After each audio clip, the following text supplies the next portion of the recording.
जय हिंद बच्चों और सभी साथियों जो भी इस वीडियो को देख रहे हैं। स्वागत है आपका जीनियस स्टडी सेंटर के इस छोटे से वीडियो में। इस छोटे से वीडियो को लेकर हम आपके साथ आज से एक यात्रा प्रारंभ कर रहे हैं अंग्रेजी विषय को लेकर। जैसा कि हम सभी जानते हैं कि अंग्रेजी को लेकर हम काफ़ी परेशानियों को महसूस करते हैं और अंग्रेजी को पढ़ना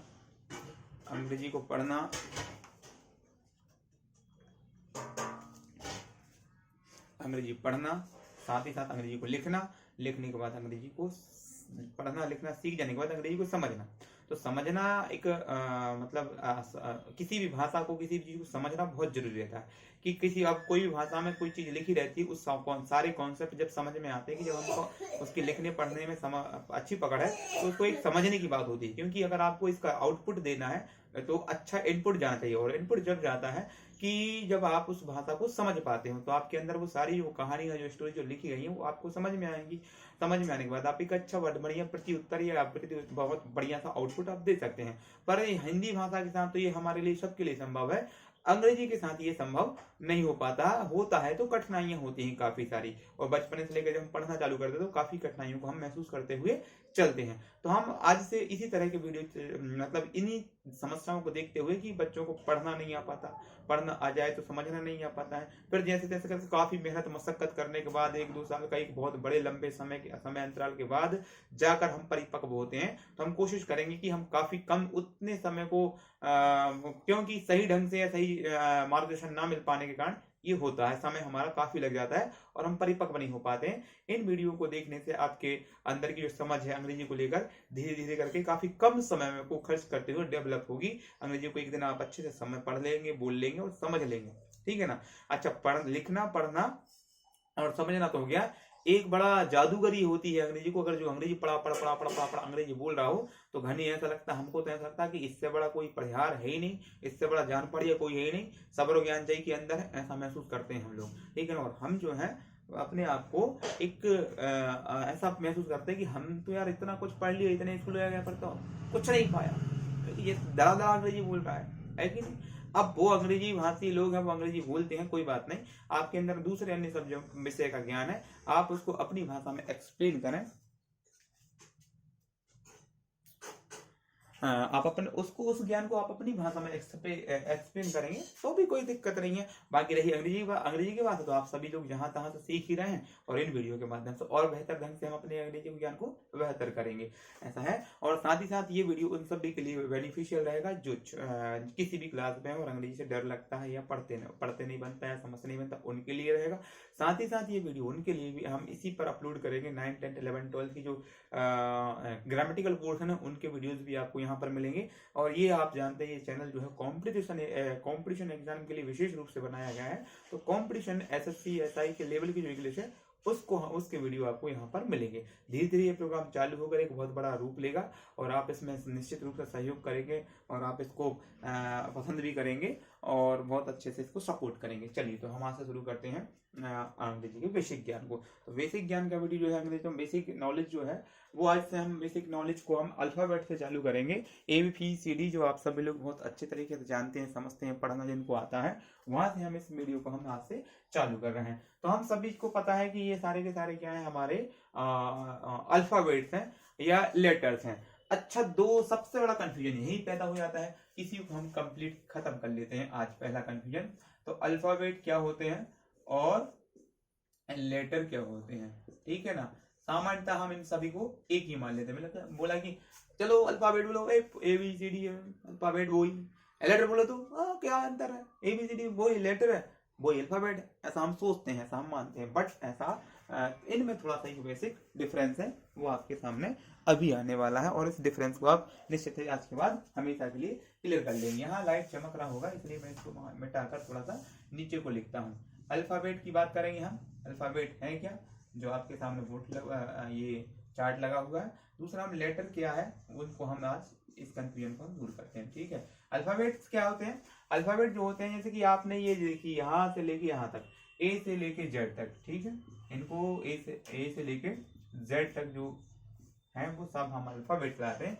अल्फाबेट का सही मतलब होता है वर्णमाला, ठीक है, वर्णों को छोड़ो, माला को पकड़ो। माला कैसी होती है? इस तरह से मोतियां गुने रहते हैं उसमें, ठीक है। इस जब माँ है ना, तो ये है वर्णमाला, ठीक है। ए से लेके जेड तक सबको एक साथ दे, इसको बोलोगे तो ये क्या है? इसमें देखो ऊपर लिखा ही हुआ है द अल्फाबेट, ठीक है। तो ये अल्फाबेट है। फिर लेटर क्या हुआ? तो लेटर क्या हुआ? तो ये ए से लेके जेड तक, जैसे अब मैंने कहा वर्णमाला। अब इस माला को तोड़ो, इसमें मोती बुने हुए हैं, इस माला को तोड़िए तोड़िए, तो एक मोती पट पट पट पट पट मोती गिर जाएंगे। अब एक मोती को उठाया, और जिस मोती को उठाया वो लेटर है, मतलब ये मोती उठाया, ये मोती है, अब ये लेटर है, और इधर रख दिया वापस, तो ये अल्फाबेट है। तो इनमें से एक को निकाला, जैसे गेहूं का बोरा, गेहूं भरा हुआ एक बोरे में, ठीक है, बढ़िया है, बोरे में गेहूं भरा हुआ है, ठीक। तो क्या एक बोरा गेहूं है, इसमें से एक दाना निकाला, वो दाना जो है वो क्या है? वो दाना लेटर है, ठीक। गेहूं का जो दाना है वो लेटर है, उसको वापस बोरे में भर दिया, वो अल्फाबेट में शामिल हो गया, ठीक। तो ये थोड़ा सा एक बेसिक सा डिफरेंस है, किसी एक अक्षर को लिया, ये ए अल्फाबेट है, जेड अल्फाबेट है, सी अल्फाबेट है, ये सब अल्फाबेट है। बाकी अगर इनको साथ में हम इन सबको साथ में लेते हैं, इनके ए से लेकर जेड तक को, तो वो सारे के सारे क्या है? अल्फाबेट है, और ये सब लेटर है। शायद मैंने अल्फाबेट बोली, ये सब लेटर है। अगर एक की बात करोगे तो लेटर है। तो अल्फाबेट और लेटर में ये बेसिक डिफरेंस है। साथ में सब खड़े हैं अल्फाबेट, मतलब ये पंजा, ये अंगुलियां हैं, और इनको इकट्ठा करें तो मुट्ठी, तो मुट्ठी मीन्स अल्फाबेट, और ये चिंगली अंगुली, और ये मद्दिका अद्दिका, और ये ठेका अंगूठा, ये क्या हैगा? मतलब लेटर है, ठीक। तो ये आप समझ गए, ये लेटर है, ये अल्फाबेट है, समझे होंगे निश्चित रूप से। चलिए, अल्फाबेट और लेटर में ये अच्छा। अब ए से लेके जेड तक टोटल हमारे अंग्रेजी भाषा में 26 अक्षर होते हैं। हम सभी को ये बहुत अच्छे से, आप सभी को भी ये बहुत अच्छे से पता है, ठीक है। अच्छा, इनको हमने 3 कैटेगरीज में बांट लिया गया है कि नहीं? 3 कैटेगरी कौन कौन सी है? तो 3 कैटेगरी, एक कैटेगरी जिसको हम बोलते हैं वोवेल, दूसरी कैटेगरी जो है जिसको हम बोलते हैं सेमी वोवेल, और तीसरी एक कैटेगरी है जिसको हम बोलते हैं वोवेल, सेमी वोवेल और कॉन्सोनेंट, ठीक। तो ये है क्या, कैसे होते हैं, क्या होते हैं, ये समझते हैं। तो वोवेल, आप ये वो ज्ञान है जो आप सभी को पता है, बस इसमें रिवीजन करते हुए हम चल रहे हैं, क्योंकि शुरुआत 1 से करो तो ज्यादा अच्छा है। अब डायरेक्ट 10 या 12 से पढ़ाओ, या 15 या 16 या 100 या 200 तो मजा नहीं आता। ए से पढ़ने में बच्चों, अगर जैसे बच्चों से बोले चलो बच्चों बोलो ABCD बोलो, तो वो उनको बीच में से नहीं आता। उनको जैसे ए मतलब एक बटन के जैसा काम करती है, बोला ए तो बोल पट पट चालू है, ABCD चाहिए फटाफट बोल देते। तो ये ए जो है वो बटन का काम करता। तो ये जो है, आज से हम अपने अंग्रेजी भाषा के बटन, जो अंधेरा अंधेरा बचा हुआ है, तो हम ये बटन चालू कर रहे हैं कि उजेरा उजेरा हो जाए अंदर सारा का सारा, ठीक। तो वोवेल, तो वोवेल कितने हैं? ये 26 में से 5 हैं। वो 5 कौन कौन से, वो आपका काम है बताने का। सेमी वोवेल कौन है, ठीक है, और कॉन्सोनेंट कौन है, उनको समझ, तो ये मैं आपको बताता हूँ। तो 21 में से, वो 26 है तो 5 घटा दिए, तो अपने पास बचे 21। वो 21 जो है, इन्हीं में से सेमी कॉन्सोनेंट भी है और सेमी वोवेल है, ठीक है। तो 21 में से 2 को उठा लो, तो वो क्या है? वाई एंड डब्ल्यू को, या डब्ल्यू या वाई को उठा लो, तो ये दोनों है सेमी वोवेल, और इन्हीं को शामिल कर दो, है ना। बचे फिर कितने बच जाएंगे तुम्हारे पास? 19। तो ये सब क्या है? कॉन्सोनेंट। तो ये टोटल कॉन्सोनेंट, ये कॉन्सोनेंट भी है, और साथ ही साथ इनको वोवेल भी, सेमी वोवेल की कैटेगरी में भी इनको रखा गया है, सेमी वोवेल भी इनको बोला जाता है। बार बार इसलिए वहां जाना पड़ रहा है कि ये कैमरा बंद ना हो जाए, इसलिए बार बार यहाँ, ठीक। तो ये मतलब वोवेल समझे 5 है, 5 के 5 आप सभी लोग बताएंगे। सेमी वोवेल वाई और जेड होता है, और कॉन्सोनेंट ये होता है। अच्छा, इनको हमने डिवाइड क्यों किया गया, कि ऐसा क्यों बांट लिया गया? तो उसके लिए, उसके पीछे छोटा सा एक रीजन है। हम सभी लोग, आप सभी जानते होंगे आर्टिकल, ठीक है ना। जो बड़ी क्लास के बच्चे होंगे वो आर्टिकल को समझते होंगे, नहीं होंगे तो जो छोटी क्लास के बच्चे होंगे वो इस वीडियो के बाद से समझने लगेंगे। नहीं समझ में आया तो अभी, और ये तो पहला वीडियो है, आखिरी नहीं, आखिरी तो शायद आप होने नहीं देंगे, है कि नहीं, क्योंकि आप, मुझे आशा विश्वास है कि अच्छे से आप इसको पसंद करेंगे, और आगे जो करना चाहिए वो सब करेंगे, मैं नहीं कहूंगा। चलिए, तो अब हम बात करते हैं कि आर्टिकल की बात करते हैं। तो 2 आर्टिकल होते 3 है, मैं यहाँ 2 की बात करना है, ए और एन आर्टिकल। तो ये वोवेल और कॉन्सोनेंट का जो फंडा जो आया है, वो इसके लिए आया है, वोवेल कॉन्सोनेंट। तो वॉवेल और कॉन्सोनेंट का फर्क, तो वॉवेल के अभी तक तो ये मान्यता थी कि मतलब कि ये दो आर्टिकल को लगाया जाता है। अभी तक की मान्यता थी ये थी कि वॉवेल अगर कोई है उसके सामने एन आर्टिकल लगा दो, और कॉन्सोनेंट का वर्ड चालू होते हैं उनके सामने ए आर्टिकल लगा दो। बट ऐसा नहीं है, ये मान्यता अब निरस्त की जा चुकी है, ठीक है ना। इन आर्टिकल को लगाने के लिए जरूरी होता है साउंड, ठीक है ना, कि कोई शब्द जो है वो साउंड कैसा दे रहा है, उस साउंड को अंडरस्टैंड करके, उस साउंड को समझ करके हम वॉवेल और कॉन्सोनेंट को हम यूज करते हैं।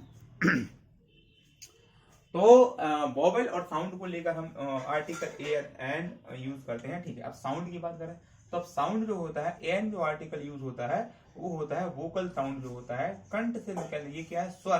तो स्वर साउंड मतलब वोकल साउंड जो है मतलब कंठ, वोकल मीन्स कंठ से जो ध्वनि निकले आसानी से बगैर किसी सपोर्ट के, मतलब दांत, जीभ और शरीर के जो मुंह का जो अन्य हिस्से जो है, उनके अन्य पुर्जे जो है उनके बगैर सपोर्ट के, अगर मतलब बगैर सपोर्ट या कम से कम सपोर्ट के अगर जो ध्वनि निकलती है तो वो होती है वोकल साउंड या कंठ की ध्वनि होती है। तो कंठ से आप कितनी प्रकार की ध्वनि निकाल सकते हैं, डायरेक्ट कंठ से, मगर दांत और जीभ की मतलब जो तो देख जिसकी ध्वनि, जो आवाज नहीं होती, जिसकी मतलब आवाज नहीं होती, तो वो आवाज कैसे निकाल, आ ई ऊ, यही आवाज निकाल सकता है। इसको बोलना में तकलीफ होती है ना, तो क्योंकि कंठ तो चालू है, इधर कुछ क्या, अब वो तो वो जाने, ठीक है। ऐसे कि इसको समझने के लिए, मतलब वोकल साउंड को समझने के लिए या स्वर को समझने के लिए हम हिंदी के स्वरों का अगर उपयोग करें तो बहुत अच्छा है, क्योंकि इंग्लिश क्या आपको बताना है कि नहीं। तो जैसे हिंदी के स्वर जो होते हैं अ ई उ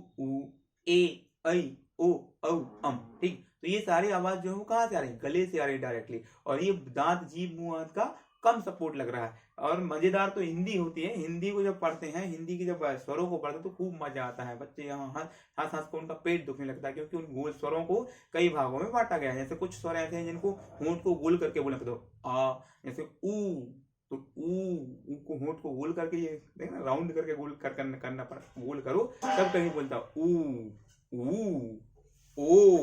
ओ, है ना, ठीक है ना। ए तो ऐसा मुंह को खुल के ए, ठीक है।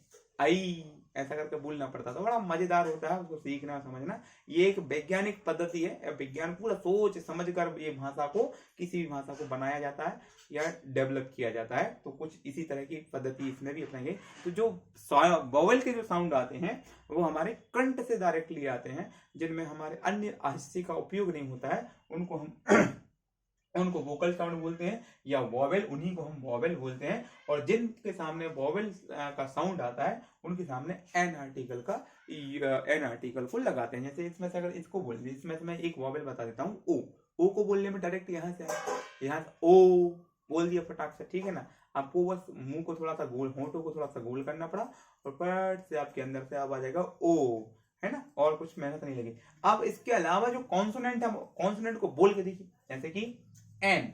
अब एन के लिए क्या करना पड़ता, पूरा हाथ, कंठ तो करेगा काम, पर एन को बोलने के लिए दांत, जीभ, हाँ एक्टिव होंगे बहुत ज्यादा से, कि एन दबाओ, ये दबता है, दांत मेहनत करते हैं, बगैर उसको बोलो, इनको हिलाए बगैर एन निकाल के दिखाओ, आ निकल आएगा बगैर दबाए हुए, और बगैर दबाए हुए एन नहीं निकलेगा। होंठ हिलेंगे, दांत टपकेंगे, जीभ थोड़ी सी टेढ़ी पेढ़ी होगी जब कहीं एन निकलेगा, एम, ठीक है ना, वी, टी, देख ऐसा होगा, एस एस, कई ऐसा कैसा मुंह कर लेंगे अगर पढ़ाएंगे तो, ठीक, पढ़ेंगे तो, के, ठीक है, फिर डी, फिर जे। बच्चे आप इनको सीखने के लिए बच्चों का एक्सपीरियंस देखो, कुछ भी वर्ड्स बोल देंगे, उनके एक्सपीरियंस को देखो, उनका चेहरा अलग अलग मूवमेंट में जाता है कि नहीं, क्योंकि मेहनत करता है वो चेहरा। कॉन्सोनेंट को बोलने में मेहनत करना पड़ता है, वॉवेल को बोलने में ज्यादा मेहनत नहीं लगती, होंठ की, जीभ की, दांत की, इन चीजों की। तो इसलिए इस तरह से इनको मतलब बोलने के आधार पर, और हमारे स्वर और गाल और स्वर मतलब स्वर तंत्री, और हमारे बाकी जो मूवमेंट्स जो हैं उनके आधार पर इनको डिवाइड किया गया है। इस तरह से स्वर बना, इस तरह से कॉन्सोनेंट बना, ठीक है, मतलब इस तरह से वॉवेल बना और इस तरह से कॉन्सोनेंट बना, ठीक है, कि बोलने के आधार पर बोलने की जो एक्टिविटी उसके आधार पर, ठीक, और उसी के आधार पर हम एन और ए आर्टिकल को यूज करते हैं। जहां पर हमें कॉन्सोनेंट का यूज करना रहता है, कॉन्सोनेंट साउंड की बात आती है, तो वहां ए आर्टिकल लगाया जाता है। जहां वॉवेल्स और साउंड की आवाज आती है वहां पर हम एन आर्टिकल को लगाते हैं। ये आर्टिकल नहीं पढ़ रहे हैं हम, आर्टिकल का मतलब कि कॉन्सोनेंट और वॉवेल को समझने के लिए हम इन चीजों को कर रहे हैं। और समझ जब होगी जब हम आर्टिकल को ही का ही चैप्टर पढ़ेंगे, तब हम हमारी समझ आपको अच्छी से होगी और ये वीडियो आपको याद आएगा उस समय पर, ठीक है ना। चलिए आगे हम पढ़ेंगे। अब जैसे कि अच्छा,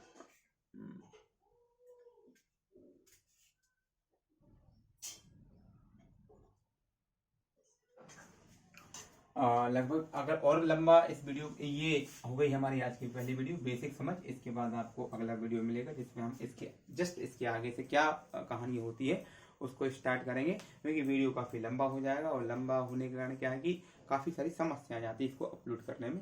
चलिए ठीक है, आज के लिए इतना ही, तो नेक्स्ट वीडियो में फिर मिलते हैं। जय हिंद सभी के लिए।